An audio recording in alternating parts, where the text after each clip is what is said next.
Hi and welcome back to my channel, and thanks for taking the time to watch this video.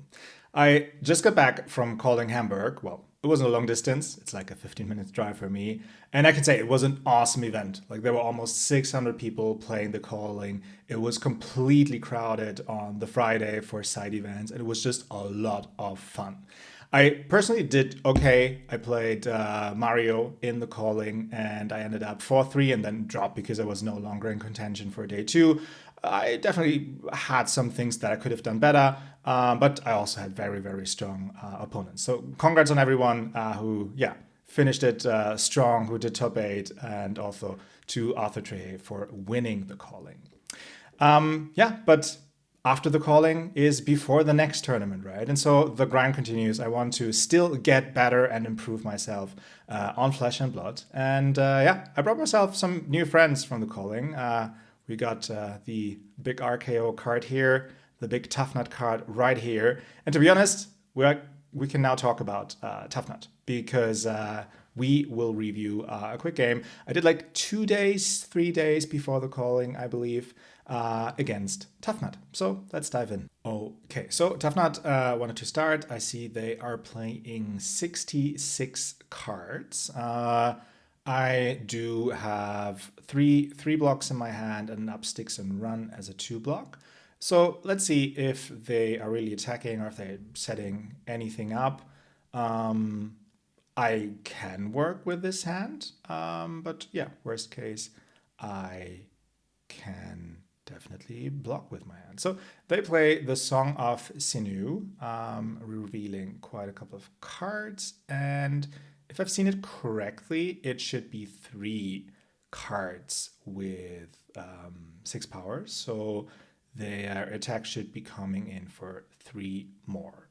So they activate TUFFNUT, obviously revealing one of the 6 power to get a toughness. And they come in with a Buckwild for 7. So yeah, I'm definitely fine with blocking with Mark of Black Widow and Kiss of Death here.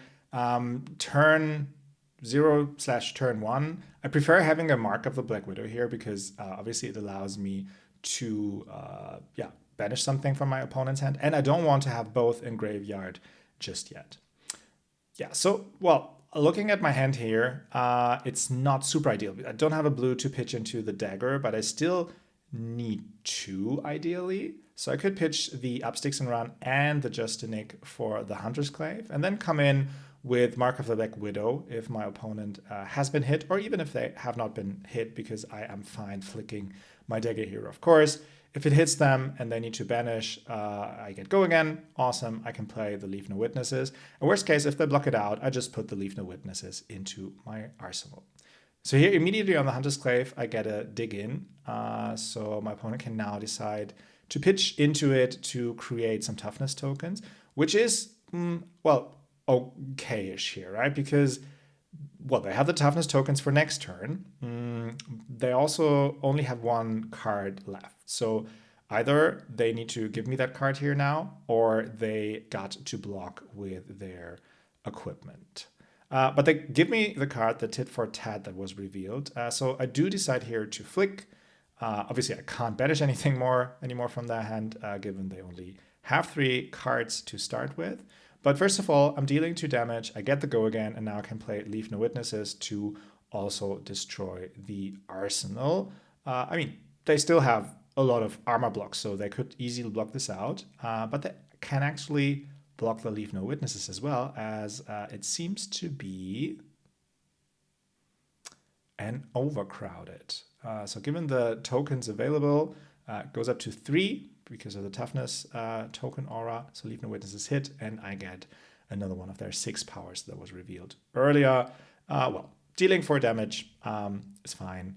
They don't have anything to work with. Obviously, they can use the TUFFNUT hero power, and they do get a 6 power, so, and a blue, so they get a toughness token, but they're also attacking with rock for 7. My hand actually does convert quite decently, right? I have a Kiss of Death, I have a Tarantula Toxin. I could either use the Shred to pitch into Hunter's Clave or the Persuasive Prognosis. And I do decide here for the Persuasive Prognosis. I mean, it would be a good follow-up as well, right? But they still have a lot of armor blocks, so that would easily be blocked. And the Shred could come in handy if they are blocking and I need to reduce the power here.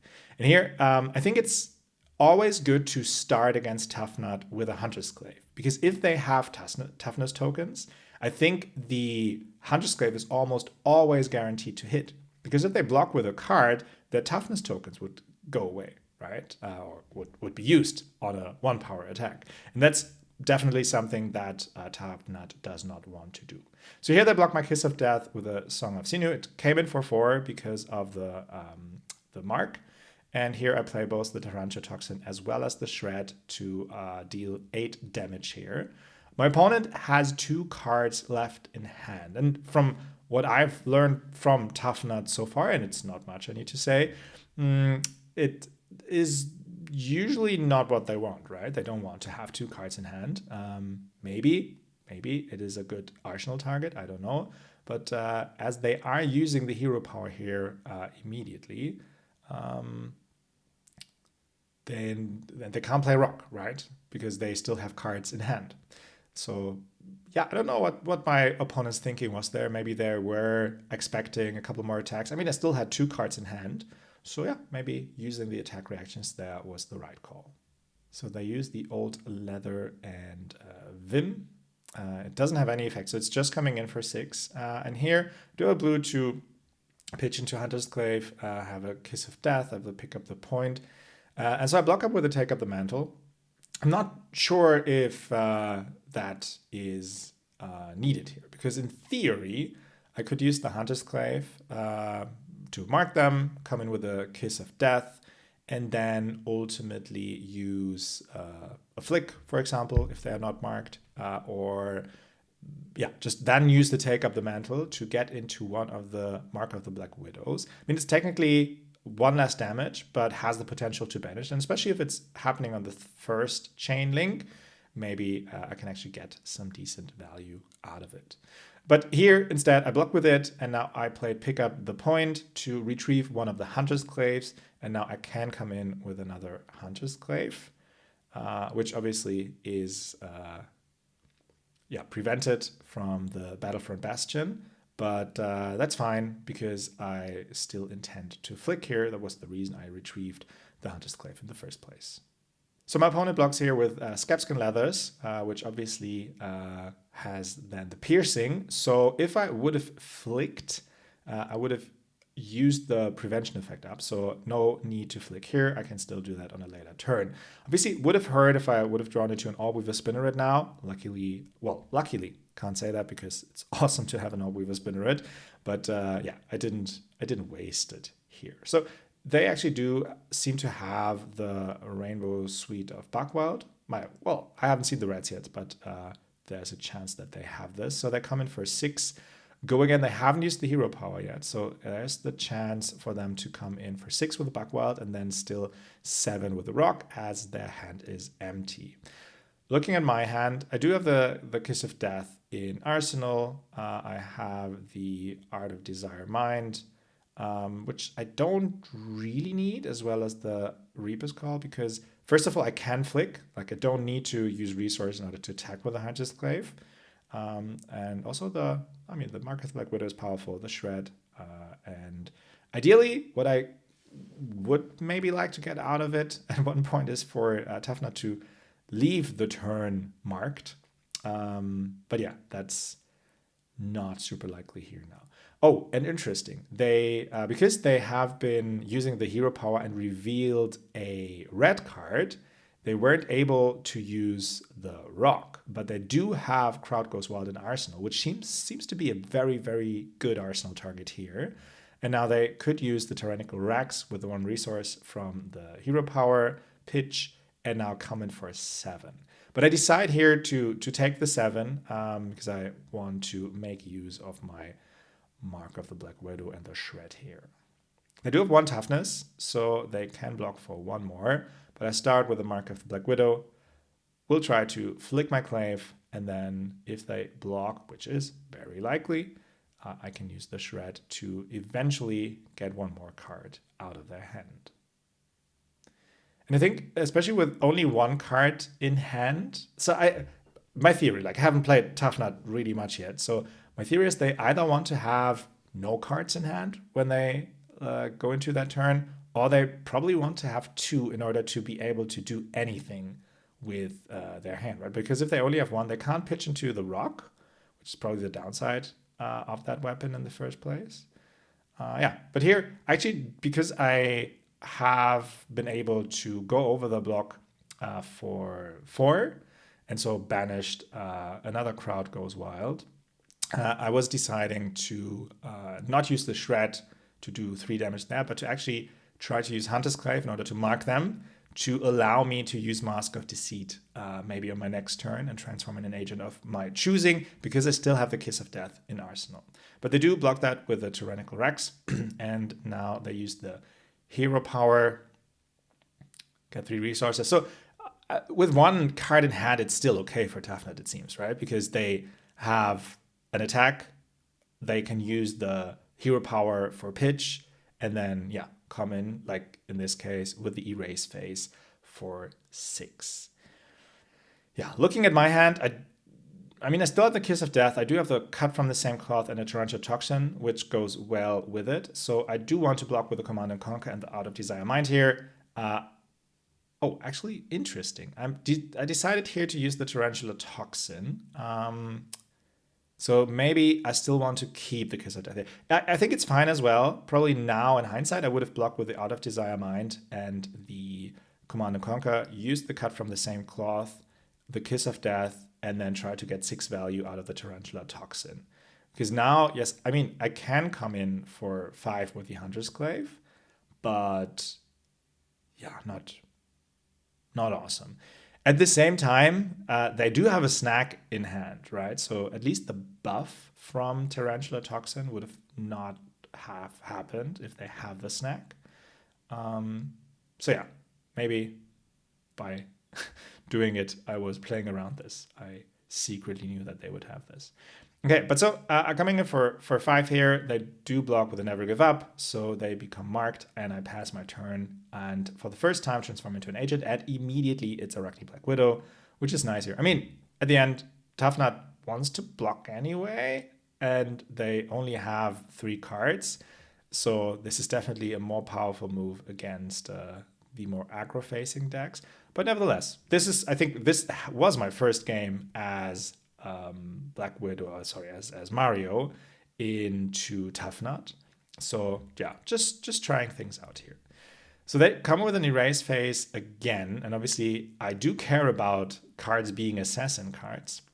So I decide to actually use Process and Shred here to block. I mean, there's still a few things I can do. One is use the Kiss of Death, obviously, and then do not use the Black Widow, because the only card I could discard is Codex of Frailty. But what I could do is use the Exposed and then use the Snapdragon Scaler. So I would come in for 4, go again, dealing 2 damage, and then play the Codex of Frailty for a Leave No Witnesses, for example. Or I use the Snapdragons now, pitch into Hunter's Clave, use the Codex, come with a CNC. I mean, that's harder to block for them. But I could also decide to use the Codex of Frailty now for the Black Widow trigger, use Snapdragons, then Hunter's Clave, and flick the Kiss of Death with the Black Widow trigger again. Given they only have 1 card left, that doesn't seem like the right approach. So I do use the Snapdragon Scalers here, not doing any damage with the Kiss of Death. Pitch into the Hunter's Clave with the Exposed, coming in for 1. And then, as mentioned, I will come in with Command and Conquer for 6 afterwards. Oh, and my opponent has a good natured brutality. So he's blocking the Hunter's Clave for 6. So probably he should have kept that because that would be enough to block for the Command and Conquer. And with one card in hand, a resource floating, and Tunic, I think you always need to at least anticipate that there might be a Codex. So yeah, not sure if this was the smartest move on the TUFFNUT side. But yeah, against Assassins, it's always difficult to anticipate what they do next. So here I use Tunic, second resource, and now come in with a Command and Conquer for 6.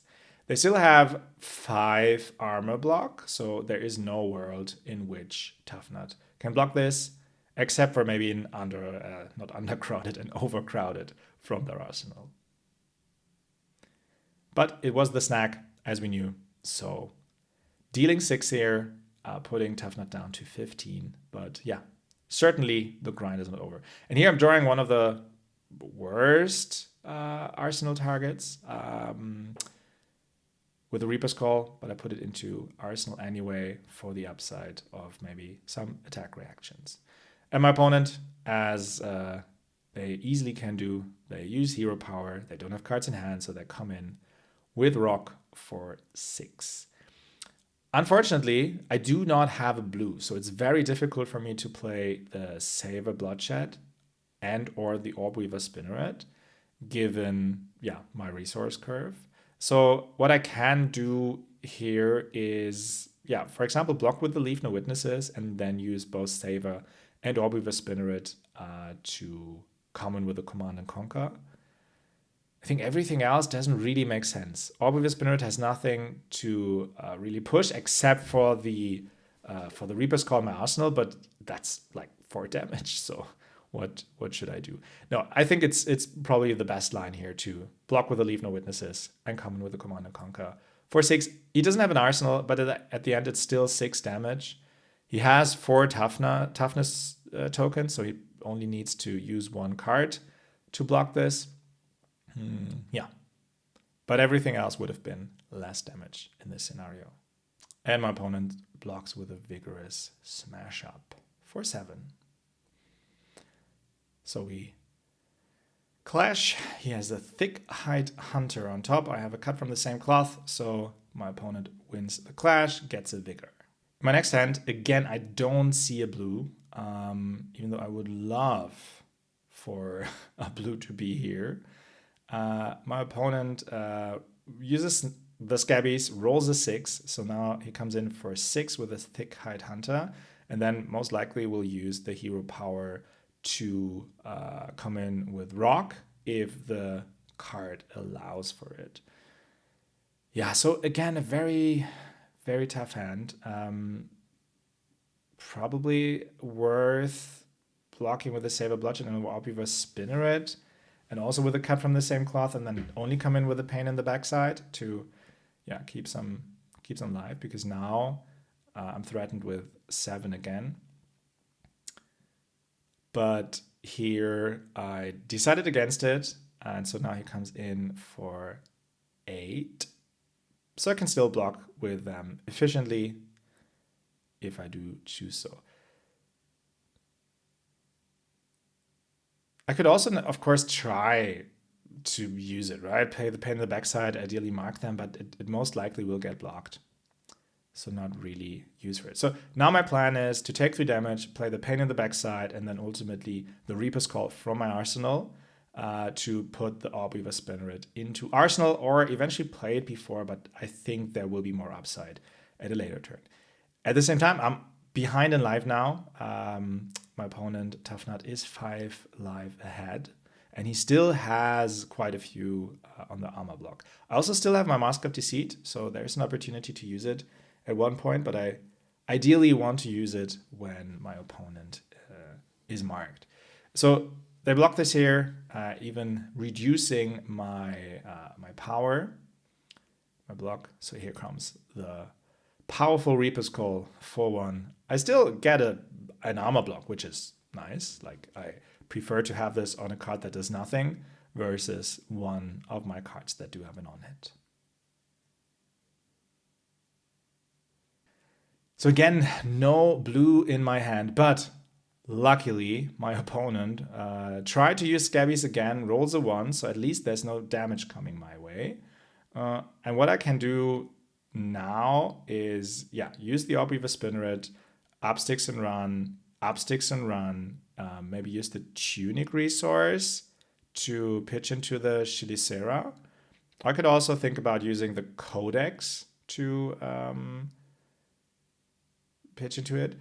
Not sure what's the best line here. So ideally, I want to keep the Codex around because it has so much potential for a lot of damage.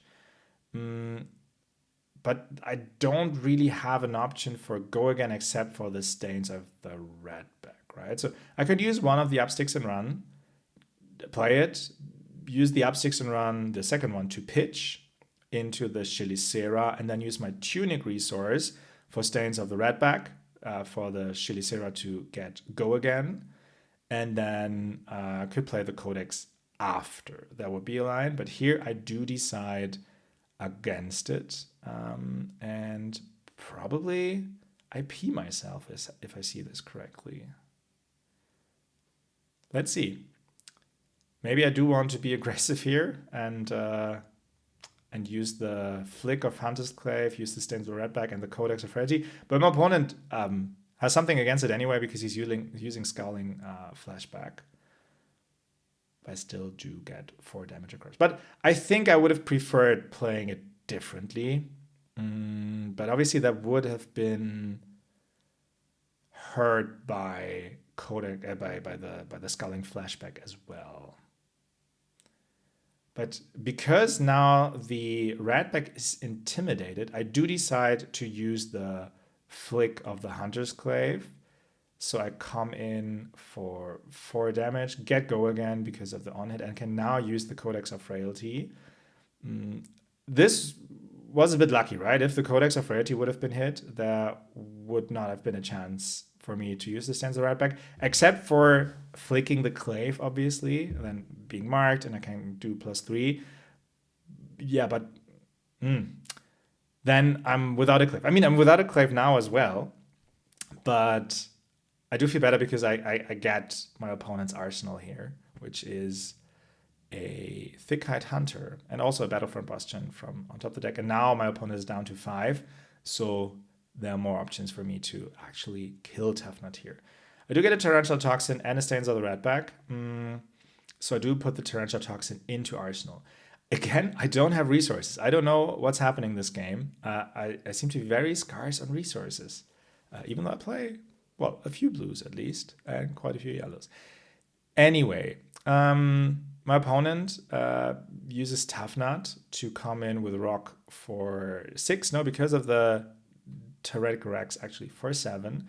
So I could go down to 3, but I could also decide to use my headpiece, and maybe I do get into one of the good agents here.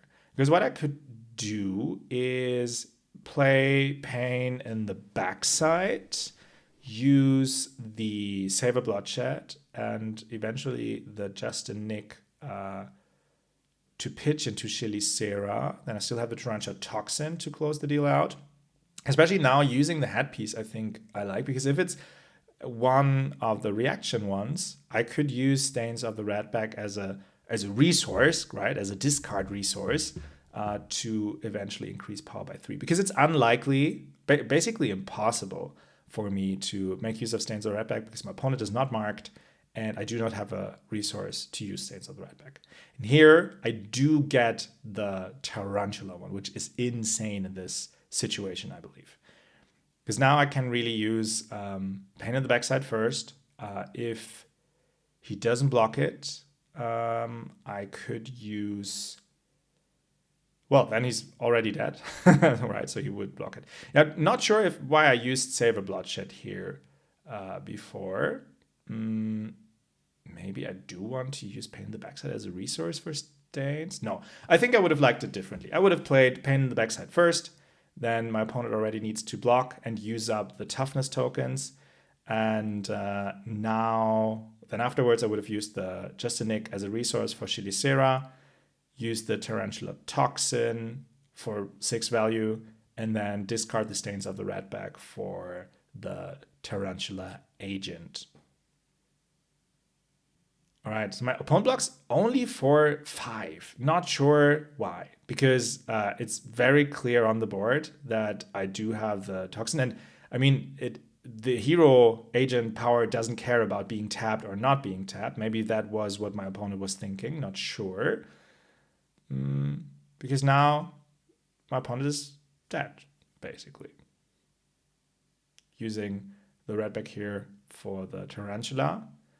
So, yeah, that's it. I won this game. My opponent had the Battlefront Bastion and a Good-Natured Brutality still in hand. So obviously the Good-Natured Brutality only blocks if there are no other cards in hand. So, and yeah, maybe wanted to get the +1 value from Battlefront Bastion. Not sure. But yeah, this was an interesting game. TUFFNUT doesn't seem to be the most important deck in the meta right now, but I would love for him to, yeah, really become a bigger part. I mean, you see the card behind me already. I would definitely try to play a bit of TUFFNUT soon as well. So thanks for the game. If there is anything that you think I could or should have played differently, any other comments, please let me know under this video, and make sure to subscribe to the channel. Thank you so much.